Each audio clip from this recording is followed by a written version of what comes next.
Mbote na bandeko nyonso bandeko balandi Antoine télévision na banda kuna bino boza ebele bota la biso misu baza liboso ba téléphone na bango misu liboso ba tablette na bango misu liboso ba machine na bango et puis misu liboso ya ba télévision na bango boza tellement ebele bolanda biso na émission na bino ya cogitons ensemble émission na bino o bolinga mingi émission na bino o ememelaka bino ba actualité nyonso en temps réel actualité nyonso nangonga na yango esengo kutana bino sous lelo comme d'habitude nazanga mokote na plateau nazana ndeko Arcel Mayumbi yende tozana e awa tozobeta na masolo moi ebele ya mboka ndeko Arcel bonina mbote ndeko Gilles et puis mbote na balandino sur Antoine TV qui nous suivent de partout à travers le monde qui nous allait mais tout va bien surtout après victoire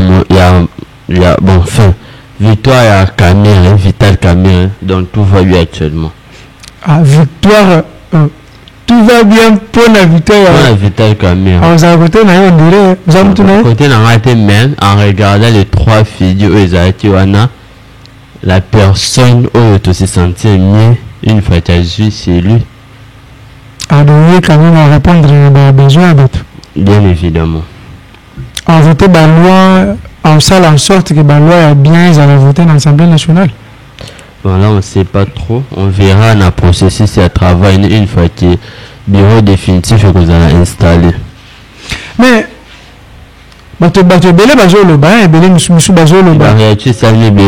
élu par les députés de la majorité parlementaire pour être candidat au poste du président de l'Assemblée nationale, il a battu Christophe Mbosoko qui a récolté 113 voix et battu le coup de 69 voix à l'élection primaire organisée par l'Union Sacrée.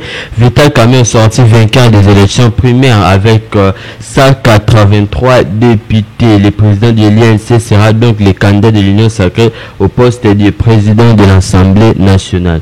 Plusieurs réactions. Julien Paloukou félicite Vital Cameroun. Toutes nos félicitations au président, aux électeurs et à l'élite et à ces challengers qui ont fait respirer la démocratie en RDC.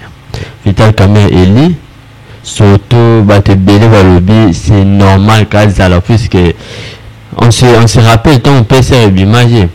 Quand on a revendiqué plus de 140 députés sur 140 députés, donc 140 quelques. Nous revendiqué 140 quelques députés, ça prouvait déjà la force du PCA au Bazarati numéro 1 contre Vital Cameroun. C'est que Ndeba Banda au Kanisa qui a ça qui PCA pour la primature, ils ont qui n'a pas vision primaturité, Banda quoi envisager le Moussou.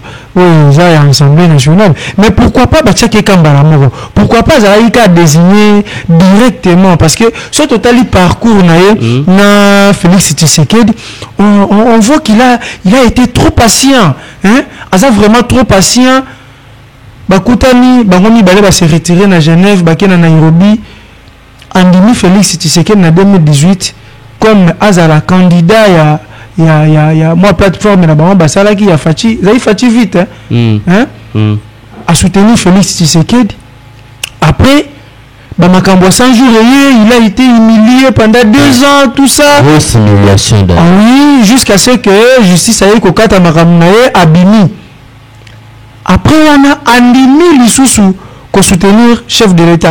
Déjà dans Nairobi c'était que non, il faut ceux qui ont sali mandat liboso, deuxième mandat, il faut na sala pour ils arrivent bon non. Mais du coup, Cameroun pas déclaré juste après sa victoire à lobby qui n'avait jamais demandé d'être candidat président de la République et candidat président de l'Assemblée nationale. Il était en réalité le choix du président de la République. Depuis plus de 2 mois, les autres sont venus exprimer leur desiderata. Alors, voilà, il était déjà le choix du chef. Parce que même pour le deuxième mandat, Andimi soit soutenu Félix Tshisekedi. Donc du coup, Félix Tshisekedi, il fallait ça la net président Sénégal. Donc il faut vite pouvoir pour le deuxième mandat, il fallait quand même récompenser Mouninga. Mais moi je trouve qu'ils sont allés trop loin pour que Babimsaye, candidat unique dans l'Union Sacrée, il fallait passer par les élections. Fallait directement fallait pas qu'on ait un balamo parce qu'il a été trop patient, a patienté Mingi. Normalement, il fallait à la première ministre. Normalement, dans la logique des choses. Même en 2018, Vital Kamerhe, en vrai, il s'attendait à un poste institutionnel. Exactement. Et non, je ne crois pas qu'il était comptable. On a contrainte parce qu'en 2018 on a quand même la contrainte que vu ma majorité na FCC il fallait premier ministre out en FCC. Maintenant ce qu'on a deuxième mandat il fallait directement Vital Kamerhe à premier ministre. Or n'est pas qui est premier ministre normalement il fallait pas qu'il n'y ait même pas cette petite non il fallait avoir un président assemblée.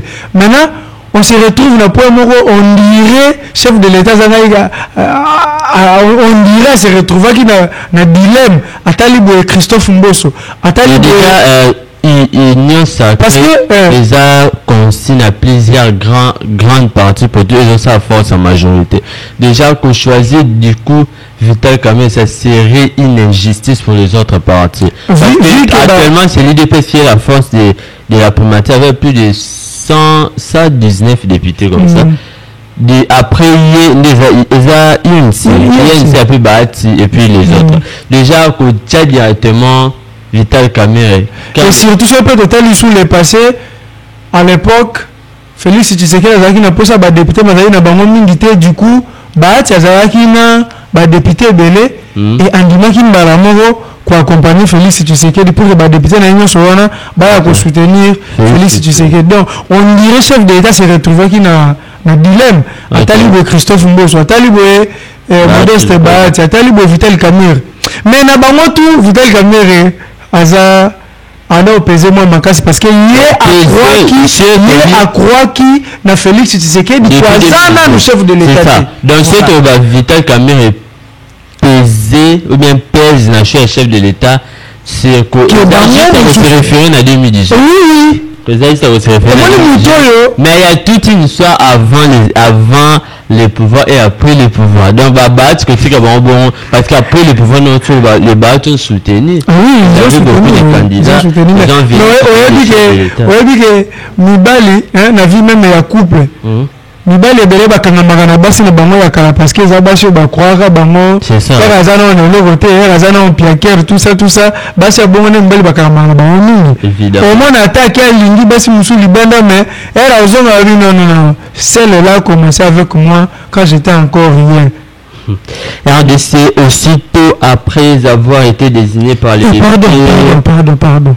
Mais qu'est-ce que question na mito? Opposition a candidat pour la présidence de l'Assemblée nationale. Donc, il y a une majorité de candidats uniques qui n'ont pas et puis du coup, il y a un candidat. Christian Mwando, si je ne me trompe pas, les candidats top Congo, le basique pour les postes, normalement, l'Assemblée c'est constitutionnel. C'est constitutionnel, le président de l'Assemblée a eu à la majorité.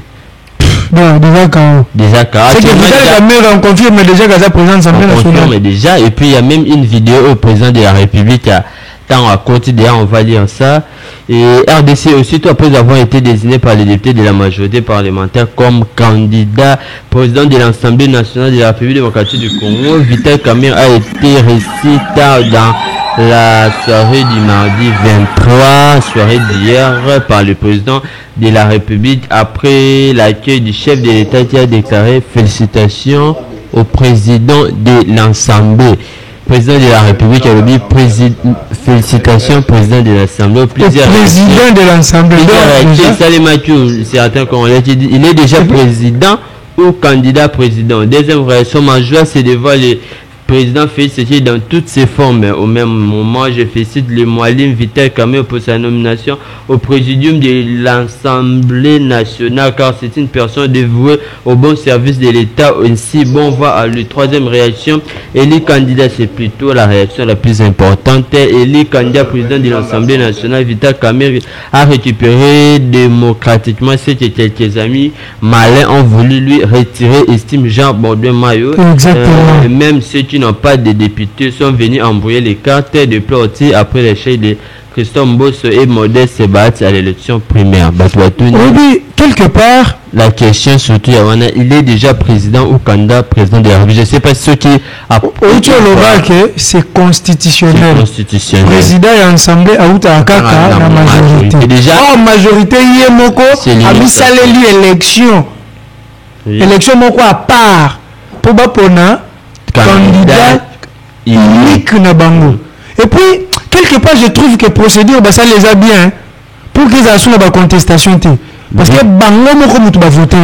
Il a fallu une voix démocrate pour que le pouvoir revienne aux personnes qui ont voté. Et pourtant, il y a un chef de l'État. Grave, ça prouve vraiment fraternel. Donc moi, il y a tellement proche. C'est ça. Il y a intimité. Également que j'étais déjà le choix du chef et non, j'ai voulu cette place comme les autres l'ont souhaité. Il était déjà le choix du chef. Le choix du chef. Ah, ok. Et non, les autres n'est pas désiré qui souhaitaient. Et puis, réaction à du besoin de quelqu'un. Vous avez invité Cameroun. Après avoir écouté un chef de l'État. Réaction, pas ce qu'on a dit. Nakozala loyal et envers chef de l'État et puis tokosala ba réforme. Nous avons la réforme, il faut tout s'attendre à la réforme et à niveau de l'Assemblée. Et puis à maintenir sous le point moral lobby, il faut comment on appelle le bango, chaque institution est à l'indépendance. C'est-à-dire Assemblée nationale, il faut bâtir qu'il ait plein pouvoir. Donc, à la peine, on a pouvoir avoir des décisions de manière indépendante, sans même Moroouta, Libanda. Il y a un dit sous Nani DG Télé 50, Nani Jean-Marie Kassambalobi. On dirait quelque part, il y a des choses qui se cachent à l'intérieur. Caché pour dans le lobby ils ont ma réforme et puis à Osenga Assemblée nationale et retrouver pouvoir na yango penta. À l'époque quand Vital Kamerhe est président de l'Assemblée, déjà les députés nous ont moins de 10 000 $. C'était moins de 10 000. Il y a moins de 10 000 députés nationaux, moins de 10 000. Donc, leur salaire net, on peut dire, qu'on agit à 8-7 000 $. Déjà à l'époque, je ne sais pas actuellement, il va réduire encore les trains ou comment. Mais, elle a dit la réforme, comme ça, ils ont un article verrouillé. C'est ça. Parce que l'article verrouillé. Certaines personnes pensent qu'il y aura changement à la Constitution. Exactement, ils ont l'article verrouillé. L'article verrouillé, ils ont dit président de la République a un mandat renouvelable une seule fois. Et ça, article, beaucoup de déverrouiller en moté, ils ont déjà au Kangama. Au moment il faut commander. Non, ça on ne veut pas. Vous savez, mandat moko, ce que je deuxième mandat est si ok, ça c'est à remplacer. Mais déjà sur le plan de mandat, je ne suis pas vraiment pour ou contre les personnes qui ont décidé pour une augmentation, il y a un mandat, un quinquennat, etc. Moi, je peux dire que déjà, qu'on peut s'automonder bien ou pas, ce que je compte, c'est les résultats. Exactement. Moi, déjà, quand une personne travaille mieux, les résultats sont bons, les résultats vont même pas. Pas bien, les résultats vont être habitués. Poutine, il y a salué mandat moko après Silisi, premier ministre naé, il y a comme premier ministre a comme chef de l'État. Si okende elle a moni que côté mususu occidentaux côté européen wana autant menacer bango atie stabilité moko boye mboka commissaire même makasi. Du coup elle a changer constitution pour que comme la possibilité à postuler nela lingi bah tu vas boire quitter il doit accepter parce que on a des résultats positifs. C'est ça également parce que s'il y a de bons résultats, est-ce que les peuples vont se plaindre ou bien les peuples voudront un changement? Je ne crois pas. Neti boy na habité ceux qui exaucent à cause à l'après ah mais la voiture la biso na nous image ya et ça qui subakende wapi découverte milalo wakende wapi na mbekana côté bakene na mbekana kuna côté bana bafandi place ba mela amai mbekana ezaka na ville province à Kinshasa so une possibilité za tela biso na image wana batu ba mona image wana façon batu ba mela amai dans la ville province de Kinshasa est-ce que ba condition wana na kati ya capitale ekozala ata kutu na province est-ce que lelo 60 ans après l'indépendance il faut vivre quand on a bassin le modèle wana ceux qui voilà ceux qui forage à Nicolas ceux qui ba vivre lelo na ba condition wana et que ça na mutu moko lelo bien Félix Tshisekedi ka ndenga osala deuxième année na yeboye apporter solution ya ba problème nyonso wana est-ce que ba tu bazana pour ça kende ou stable moi économie stable banzela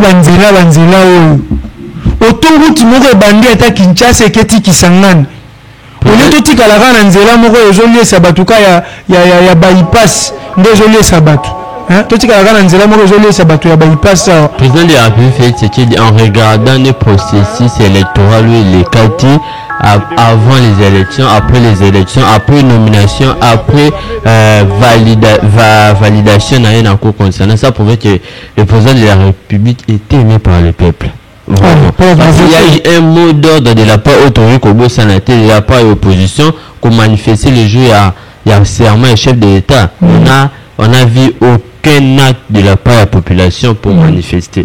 Déjà, ça a prouvé que le président de l'État est aimé par le peuple. Il est aimé par le peuple. Donc, le président de la République, bon, je ne suis pas pour le fait que multiplier le chef de l'État. Mais le président de la République, ceux qui vraiment, le fait qu'il doit payer à Mouana voter, parce que ce est entre la, comment on peut dire, la longueur et la vote, il y avait vraiment un grand écart. Donc ça pouvait qu'on lui a dit. Moi de mon côté, moi j'estime que il y a côté à bateau peut-être ceux qui m'ont bien à quoi continuer, à quoi changer la constitution. Mais moi je suis du côté que nous au sali bien, mais ce qu'on sali a 2 mandats vous partez. Vous partez. Ah ben oui, hein. Bah tout le monde peut récupérer le pouvoir. On va essayer de faire une recherche, il va présider Béléra. Il faut tous avoir un ancien président Nambouk. C'est très important. L'histoire, tous les bébés sont un peu ça l'histoire. Mais ce qui est important, nous avons encore besoin de changements. L'histoire c'est bien, mais les changements c'est mieux. On peut avoir 1000 présidents, mais ceux qui va répercuter la même chose, les autres à quoi bon. On peut avoir un seul président, un bon président qui fait en sorte qu'il ait un changement total. La dictature, ma bisco lorsqu'il y a un changement sur le pays, du coup, le président va comme voilà. Tu vois, c'est comme la liberté du coup. Voilà, comme on a dit Kagame, ok. Vous comprenez? Quelque part chez nous ici, il y a quand même moi évolution parce que la démocratie, la liberté d'expression. Exactement. Exactement. Mais on dit que même la Sierra Kabila, mais tu vas dire que le banque est malheureux. Enfin, tu fais tout ça, banalise.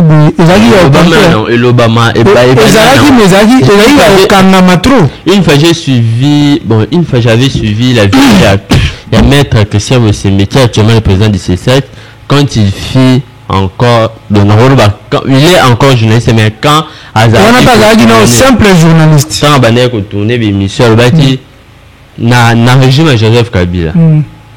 Alors les émissions qui se tournent actuellement dans la République démocratique du Congo, ça prouve qu'il y a la liberté d'expression intense. Puisque ceux qui n'ont pas payé à Grand Lac, pays Grand Lac, pays Brazzaville, Angola, tout autre pays là, il n'y a pas ce genre d'émission. On a le bas. Mais on a dit combien de fois qui menacent la RTS? Qui? Christian Mossembe. menaces, il y a toujours. Même actuellement, il y a toujours des menaces. Et puis, il y a plusieurs. Moi, je peux dire que dans le mandat Joseph Kabila, celui-ci, même il y a fait ce qui est les mandats ici, les journalistes belés. Si tu as tout à l'époque, moi, liberté, c'est là qui m'a na sérieux, il bâtissait Moussoulouké. Il peut avoir des criminalités, comme en arrestation, moi, on a une arrestation. Na sérieux, c'est vrai, la vie m'a cassé. Autant, non? C'est un problème, autant c'est mieux. Autant à bateau, mais actuellement, on peut citer les gens qui ont été arrêtés. Les journalistes, tu verras qu'il y a. Mais tu vois, les journalistes, ils ne sont pas il y a longtemps à des journalistes, ils ne sont pas actuellement, je vais citer Stanley Boujati. Non, tout le temps, le reste, c'est pas la liberté d'expression. Et aux autres, il faut concorder la liberté d'expression. La liberté d'expression, c'est quoi? C'est le fait que la presse est libre de dire tout ce qu'il veut, tout ce qu'il voit. C'est ça, non? Ouais. Stanley Boujati a essayé de dire ce qu'il voyait, ce qu'il avait pu voir et puis traiter dans sa manière. C'est ça, non? Stanley Boujati, et Israël Moutombe était arrêté. Tobo Sanete était arrêté. C'est lui, Namando, quand il a été arrêté. Il y a déjà mandé. 2020, 21, 22. Et puis. Bon, c'est quand on avait des dénonciations. Il a été arrêté. Et puis, un jour après. Et puis, je me souviens encore, il y a un reportage dans la TVC Monde où les journalistes nous dénoncent souffrir de la liberté d'expression. Ils ont jusqu'à peine. Peter Tchane également a arrêté. Marie Kenatan a Kabila a peu prisonnier. Mais dans le mandat PFS, c'était à Kangamaje. Baza ko interpeller bango baza ko kanga mais interpeller bakanjo. Déjà interpellation il a 24 heures. Donc on a bakanyo mutu ba interpeller mutu a 24 heures na nini. Na service va bien ici. C'est déjà ce côté 24 heures, c'est vraiment déjà détention. C'est un peu ça.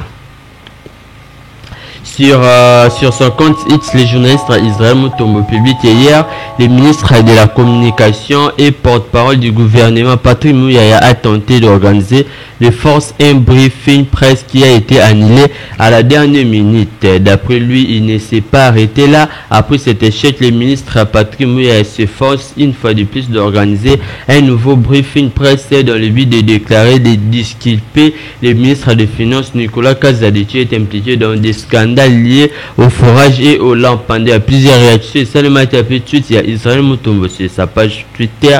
Et la première réaction, nous avons un compatriote congolais qui dit que nous surveillons cette histoire. Les prix, ils ne vont pas s'échapper. Puis la dernière réaction, c'est une bande de voleurs et c'est tout à fait normal qu'ils se défendent entre eux. Hier, sinon Israël Moutombo dans ce briefing, il y a le briefing. Ça l'a dit. Et aujourd'hui, ça l'a dit.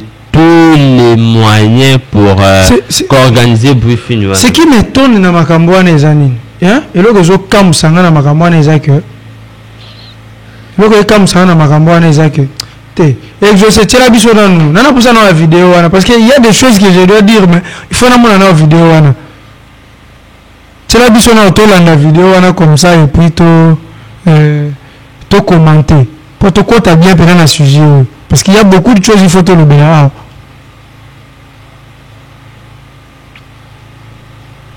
Vous êtes prêts?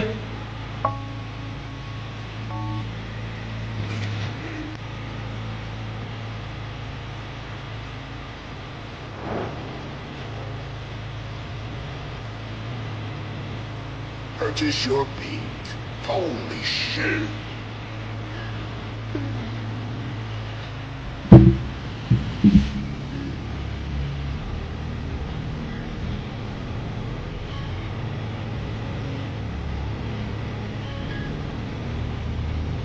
Mbote vraiment. Kombo nani? Kombo nanga Makodila. Voilà. Bandeko balani Antoine télévision na moni ke bomoni image.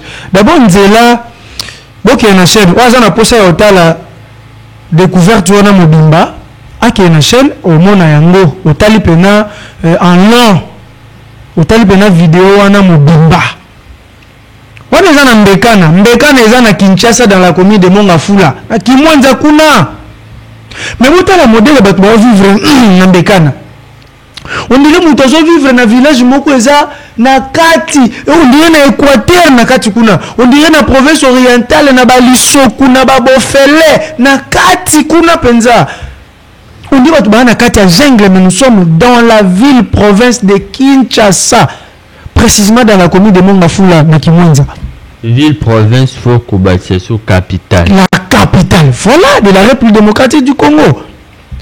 Batu bazo me la maille, ta place ba otoka maille vraiment excusez maille wana siko to mona wa débat eke ezongi Israël mutomba bimisi ba révélation que 71 millions de dollars ebimaki pour 239 forages, dont forage moko esengaki 297 000 dollars. Ata bino moko bandeko toloba te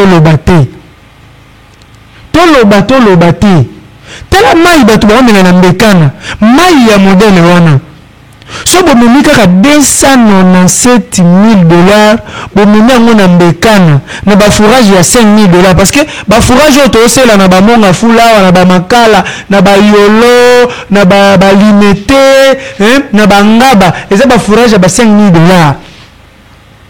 So bomemi kaka 297 000 dollars bomemi yango na mbekana bokosala combien de fourrage? Est-ce que bato bavivre sur na condition wana? On va lire tout en les messages. Il y a Moïse Katumbi, c'est ma forage. Et opposant Moïse Katumbi s'apprend à Nicolas Kazadi. Pour lui, le ministère des Finances a violé la loi sur le marché public et le coût standard pour un forage est de moins de 20 000 dollars. À Abidjan, j'ai réalisé plus de 500 forages dans ma carrière. Le coût standard pour un de moins de 20 000 dollars ouvre l'argent, c'est questionne Moïse Katumbi. Donc, pour la Moïse Katumbi, fourrage il y a bien, et ça n'a c'est à 20 000 dollars. On a la qualité à bien ma casse. 297 000 dollars, moins 20 000. Et tu as combien? Tu as 267. 270. 277. C'est 297. 277. Donc ça fait 277. Fois 239. Tout ça là directement calcul pour les installateurs, les techniciens, tu tires à 2 000 dollars. Il y avait pour voir le bâti, il y avait des personnes au bano, chaque 2000. Donc Italie 275. Vous avez compris, hein? Vous avez 275 dollars et qui wapi. On doit selon calcul la biche. Et qui wapi. Fois 239 au total, il y a un fourrage de foyer salam. C'est beaucoup d'argent. C'est quoi Israël nous tombe mais la briefing pourquoi? Parce que non, Israël nous tombe Patrick Mouya. Non, Patrick Mouya ça n'a pas ça la briefing. Mais Israël nous tombe sur quoi à télémeli yango. Pourquoi azotelemela la briefing wana parce que R ba signaki contrat wana en mode d'urgence pour na mbongo ebima. Dossier wana elekaki na conseil de ministre T. OK. Donc Patrick Mouya n'a pas les réactions à Koloba. Voilà, parce que c'est Patrick Mouya lobby et lui Koloba que Patrick Mouya a défendre le gouvernement. OK. Or dossier wana elekaki na conseil de ministre T. C'est que ça makambuka ya ministre yemoko. Maintenant pourquoi Patrick Mouya yazolinga aya ko défendre makambo yo gouvernement pesaki avis na ye T. Et puis projet en OP et réussir jusqu'à preuve du contraire. Parce que sur 239 fourrages, et ça l'est qu'à 29 fourrages. 29 fourrages, on peut tenir en communauté. Et à côté, nous. Puis il faut te montrer quand même. 29 fourrages au Balobi, soi-disant, que ce sont les choses où ils sont actuellement disponibles, mais disponibles wapi. C'est la question. Et je crois que Madame Génie Toulouka, là vraiment c'est la grande demande du peuple. Nicolas Kaza ne doit pas figurer dans le gouvernement. Oui. Ah non, mais. Arrosons. Mais là, moi, je vais pas côté qui était bon. Mais quand on a basé à l'hôpital, quand maman wana aza ata infirmière te aza na epe ata pharmacienne te domine to fa na 297 000 te à communautaire balancer d'abord le tout qui est 71 millions. 71 millions actuellement est mis en cause pour la constitution. Admettons net million wana c'est 1 million qui s'auto-calculé superficie. Même 2-3 hôpitaux c'est déjà suffisant. Avec 71 millions, on créer même 2 millions même c'est trop. C'est pas l'unique à 1 million. Donc parce qu'il y a aussi un problème. Apparemment il y a un problème de l'éducation sur le plan scolaire. Ça peut créer une école. Voilà. Ça peut aussi aider. Ils engagent les enseignants, etc. Ce qui m'étonne c'est que nous sommes dans la ville-province de Kinshasa, mais tu vivre bassin là-bas. Et bon aussi qu'on a la province. Déjà, lobby, c'était. Il y avait une vidéo que tu m'avais montré sur la province, manière et enseignement. Apparemment, c'est un problème national. C'est un problème national. C'est un problème national qui doit être résolu dans manière pour que nous ne puissions pas dire n'importe quoi. Premier ministre, nommé baloba nini babi tomoni bauti ko babi nini milal babi voilà balobi tomoni premier ministre bauti ko inaugurer. Imaginez bauti ko inaugurer premier ministre na komona comment ne ko baye bakité hein parce qu'ils n'ont pas de télé. Ils n'ont pas de télé. C'est que tout le monde y a remis la lumière dans le bien que même place pour charger le téléphone. Pour charger un téléphone, il faut avoir moto. Quelle place sur quel téléphone à cabine? Apparemment, c'est vraiment un lien à part na ville. Oui, c'est un lien à part. Donc, on même la ville pour parce que c'est un milieu dans la capitale en fait. Mais je jure, tu es vraiment dans le fait qu'ils sont dans la ville province de ça. Non. Suite Kimunza Mongafula non? Pas la commune Mongafula na Kimia. Mongafula bon, tu habites c'est à la compétence de bourgmestre. Il y a comme bourgmestre na gouvernement. Non, bourgmestre bon, ceux qui habitent au Kaboul vraiment va tasse les bourgmestre. Même la situation qui est actuellement ici na triangle. Je sais parce que déjà il y a des temps de triangle déjà il y a une érosion qui se prépare davantage. Le triangle on va apporter les images. Il faut découvrir. Il y a une érosion qui se prépare, mais il y a ignorance. C'est Toby qu'on puisse un peu analyser. C'est la même chose comme Tinangam et tendance. Il y avait un petit trou, mais ignorance des gens, ignorance des autorités, etc. Du coup, et comment mener une érosion seulement il n'y avait pas moyen de traverser de l'autre côté. Ce pour la situation actuelle, c'est à peu près la même chose. La même chose, mais il n'y a pas de cas. C'est qu'il faut que le bourgmestre même information à niveau national. Bon, là, pour les premiers pas, peut-être aussi, parce que nous avons une question. Ce que tout le monde a Kinshasa. Dernièrement, j'avais suivi une vidéo. Nous avons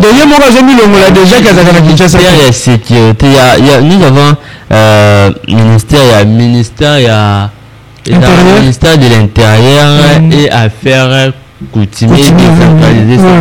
Bon. Déjà, il faut pas câbler la tâche. Apparemment, la tâche pour les ministres apparemment c'est énorme. Il faut qu'il fasse un effort puisque ça comme un ministère mobile comme à des ministères madame Judith on peut diminuer d'autres diminuer du ministère il y a plein pas pour moi il faut exister ministère à plein. Nous ça là plan sur. Ni plus faut. Net balobi madame Judith Yo ça qui ministre ya plan non. Babi yemta a salaki conception ya projet à 45 territoires. Ah oui mais il y a détournement. C'est on sait de dire. Mais le plan déjà quand il y a conseil des ministres. Du coup, il faut qu'il y ait travail de l'ensemble. Ils peuvent donner les plans. Avec un gestionnaire, bon, avec dit il y a premier ministre, première ministre, la personne au hasard actuellement la primature. À tout ni. Ce qui est vrai, il faut qu'on fasse quoi? L'idée qu'on peut ça dans conseil des ministres, mais il faut que les organes ou les autres qui enrichir. Parce que le conseil des ministres, c'est en quelques heures. Ok. Bah quoi, il y a sali moi 4 heures d'ité et puis conseil des ministres ici. Mais après si idée après la lobby, nous tous ceux qui parlent dans makamwana a que de quoi enrichir. Idée on a aïe la biso là nous. Mais actuellement faut que tu travailles. Il y a ce qu'on appelle en droit jurisprudence. Jurisprudence, c'est la bilom c'est net na tribunal. Bah alors de salimagi total ha na procès les cas c'est tout ça là nini. Du coup bah salimamo bah ça parce que bah nini est similaire. Bah est similaire. On peut faire la même chose qu'on a. Bah talité na bané les cas projet ni ministère à projet PSAK enfin qu'il y ait changement zéro. Du coup on va changer la méthode. Mais au début problème n'importe la biso yani. Problème n'importe la biso c'est que mutu soka ju pouvoir atalaka archivité au moninga tikaki atalaka place au moninga sukaki te hier aluka bandela nyonso en zéro. J'ai suivi Jean-Marie Kassamba quand il dit déjà Joseph Kabila a compris que les occidentaux tout ce qui est autant non ensemble les pays nous sommes dans la carte autant wana bango nyonso wana bazalaka na résultat ya malamu te o bapesaka po na RDC. Du coup quand Félix Tshisekedi arrive il devrait faire quoi? Elle a coûté que prédécesseur nanga a tikaki asukaki place oyo a trouvé un compromis que ba occidentaux nyonso wana ba pays eza na kati ya autant wana baza na rendement moko ya malamu te résultat moko solution moko ya malamu te batikala kopesa mboka na biso sur makambo etali est. Ya akuti dossier wana il devait faire quoi? Faire ba décision mususu. Vous comprenez? Okay. Ou bien il fallait landa ligne oyo muninga salaki nini akoma ile akozwa ligne ngoza nini akomaki ndambo likolokota Russie ndambo likolokota Chine ndambo likolomsukota Corée. Vous comprenez? Mais quand Félix Tshisekedi arrive il fait quoi? Il recommence tout à zéro. Peut-être à mon avis, bon là c'était sa manière de voir. De rentrer sur Bekana. Bekana c'est le problème vu que nous sommes au terre de l'information. Si on essaie de regarder la situation, vous avez le dit qu'il faut gouvernement. Bon, il faut gouverneur de la ville. Si on est un ministre, on est dans le loyer qu'on partage et je suis vraiment ministre. Un ministre il y a affaires coutumier et se et centralisé. Du coup il faut qu'il y ait des chefs de quartier responsables. Il faut qu'il y ait des chefs de quartier responsables qui seront censés d'apporter les soucis à la quartier auprès il y a où se trouve le vrai apporter il y a déjà un quartier ne fonctionne pas. Il y a déjà un mauvais système. Décentralisation pouvoir des atteints. Il y a déjà un mauvais système. Est-ce qu'un chef de quartier sur Tobito ils ont un salaire? Des atteints. Il va faire quoi? Voilà.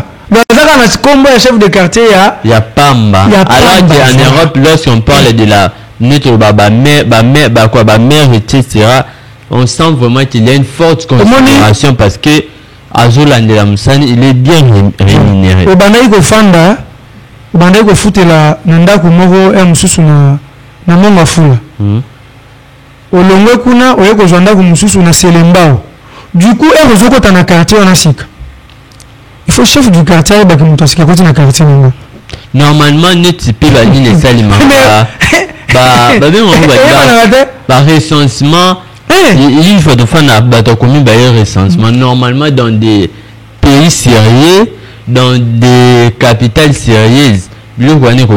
Système déjà quand la commune ça recensement il faut du coup passer dans le bureau et à quartier voilà information mutasika kuta ucho kota mutasika koti mutu yawa osala 2 jours azonga province na bango du coup tâche la facile. Vous savez qu'à l'époque bando na Kinshasa pour na fana tamunaite quand vous arrivez on a du chef du quartier chef non est venu aya otuni oya kosala nini ona na kosala bebe osala combien de temps vous comprenez donc mutu on te questionne ba nini oya kosala réellement na capitale mais comment vous venez voilà on bekana ma ezati courant ezati hôpital ezati maman moko aza kuna za ni infirmière ni pharmacienne ni laboratoire mais mère wana koma kotekela batu bakisi na ebite ka mo connaissance azui mo ba paracetamol mo ba ibicap mo ba ceftriaxone akomi na kotekela batu ni aux infirmières non aux pharmaciennes non mo makambo habite mais totika mboka ngoka bondeni tozuka courage tokomi kotekela batu mo bakisi bomo imaginez passe.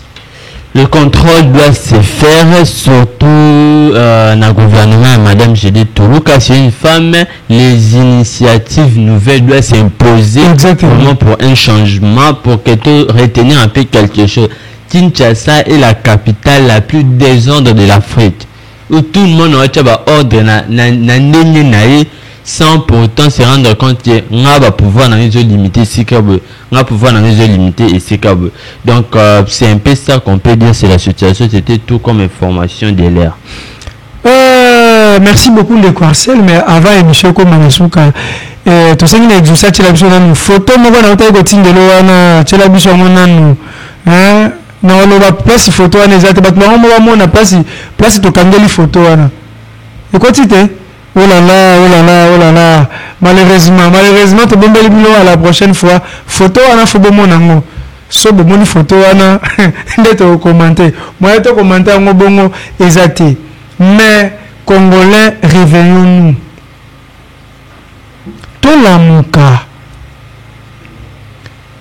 Il y a des Congolais qui défendent le même forêt, Joana. Il y a des. Comment expliquer?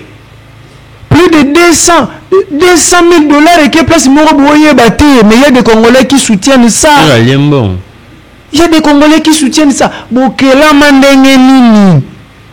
Il y a d'autres même qui disent non, il faut moi le soyo parce que tous allons derrière les occidentaux. Parce que bon, tu vas dire Jabiso. Attends Moro. Pour ça la forage, bah pour 297 000 dollars pour ça forage occidentaux na kati ya kosani. Et puis après, Joseph Kabila m'a dit t'es à la degré. En tout cas, chers téléspectateurs d'Antoine Télévision, cogitons ensemble comme Inasuka, Tokutani vendredi pour un numéro Moussousou.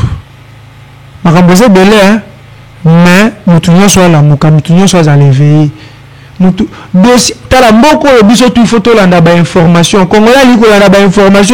Il y a des choses qui vous échappent pour la négligence. Il y a des choses où il faut surtout bazen. Biso toza to analyser makambo mboka. Tata mukola wazate. Mais toujours maîtriser makambo ya mboka. Bon participer à débat. Pourquoi vous ne voulez pas participer à débat? Il faut participer. Écrivez-nous. Les numéros sont là. Même maintenant, bas commentaire. Cogitons ensemble comme une souka derrière les caméras, tous en exaucé à Kwams, na Christian Bongolo. Cogitons ensemble et Sili Tokutani vendredi. Bye.